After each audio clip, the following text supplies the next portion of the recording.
It is the warmest day of the year so far in Amsterdam. It means it's a total vibe here. People are happy the long dark winter is over and the fun in the sun and on the water is about to begin. I'm going to talk about 49ers defensive back Renardo Green today, the good and the bad.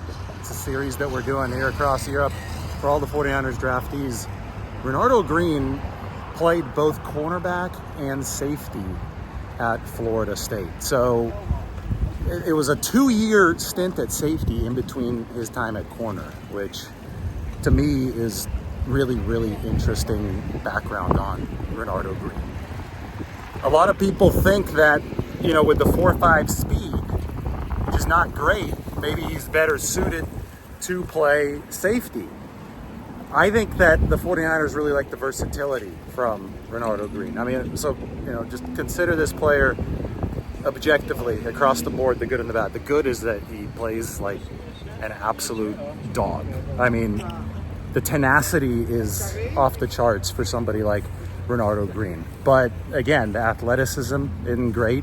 I don't think that the natural play strength is that great. I think that the tenacity makes up for some of that stuff, but you can obviously be a little bit worried that he's a little slighter of frame, that in the NFL, where the receivers are stronger, where the play strength has to be greater, you can be a little bit worried that Renardo Green might have some of the same issues that Ambry Thomas did. The reason that I keep on looking back over my shoulder is that there are bikes everywhere in Amsterdam, not just motorbikes like the one you saw behind me, but there are cyclists everywhere, and they have the right of way.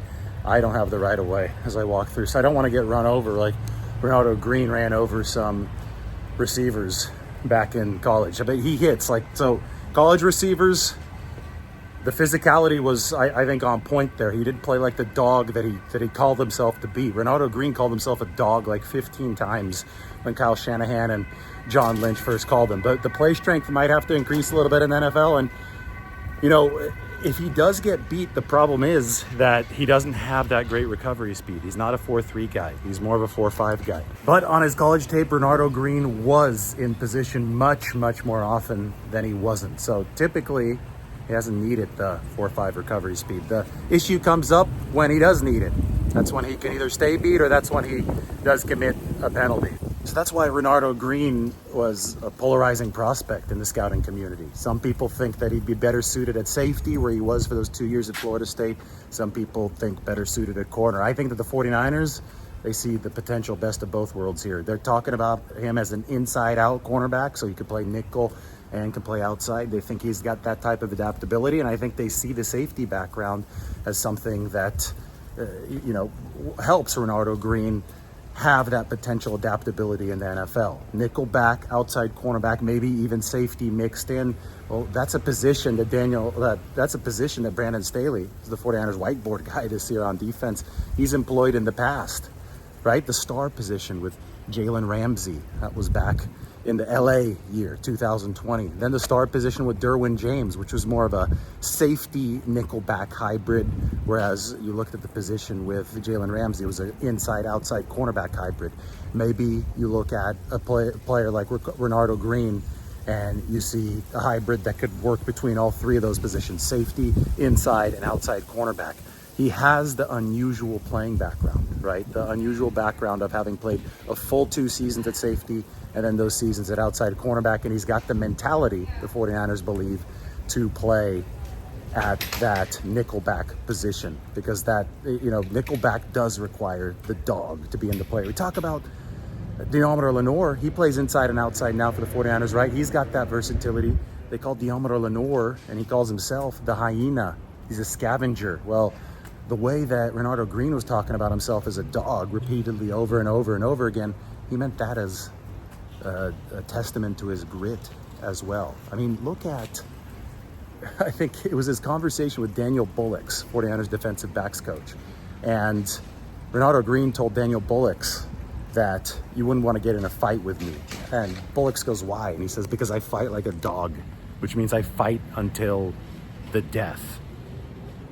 That's an intense thing to say, especially when somebody's scouting you, but the 49ers certainly liked it. They say that the tape looks like that for Renardo Green as well. He fights until the death. And with that, you don't mind tossing him in there at nickel, just like you tossed Diamond Lenore in at that nickel back too. So I think Brandon Staley's looking for DB versatility. I think that's where Renardo Green might fit. Okay, so about Amsterdam. Hollandaise sauce, Holland. It may or may not be from here, but the Benedicts were awesome. The scenery awesome. We biked out into the countryside, and it's just like a few minutes on your bike. You go from this big crowd of cyclists into completely serene, tranquil, rural Holland. Part of that is also the tulips, and we came for the tail end of tulip season here. So obviously got some good pictures, good colors from that. Really cool city. As you might have heard, Amsterdam has a lot of water. They call it the Venice of Northern Europe. Venice in Italy has got, I think, a little bit more variation in how the canal systems work. It's a little bit more unpredictable. You could feel like a mouse in a maze in Venice. And Amsterdam, well, it's a little like more grid-like, but you still see those waterways go everywhere. The steepest stairs I've ever seen in our friend's apartment. We're walking up these really steep stairs because there is limited space in this city, but it is a really, really cool spot. Certainly worth the visit, and the 49ers are trying to make sure that they make their secondary worth the price of admission, not just this season, but next year too. Adding Renardo Green to the group means that this 49ers cornerback room is the deepest that I've seen it under Kyle Shanahan and John Lynch. You have to remember that the top 4 corners under contract, veterans for the 49ers this year, are only under contract for this one more season. Charvarius Ward, Diamond Lenore, Isaac Yiadom, Rock Yassin, all those guys will see their contracts expire after this year. So there is a future that's possible where you see somebody like Ward leave and it's Lenore that the 49ers re-sign, and then it's Renardo Green behind him, and maybe somebody like Darrell Luter Jr. behind him too.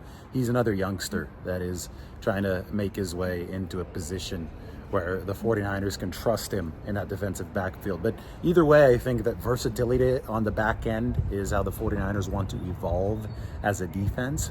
And because of that, they were able to just go and get Renardo Green, a corner and a safety, a DB with true versatility. And that, I think, is really, really important toward the future adaptability of what the 49ers want to do to make sure that pass defense is not something that's a liability. It was a liability in 2021.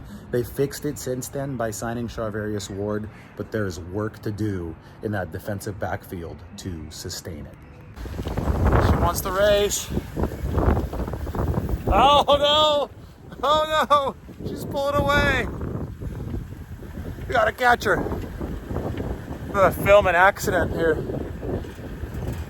She's uncontrollably fast. Oh no! Good thing I'm not filming that.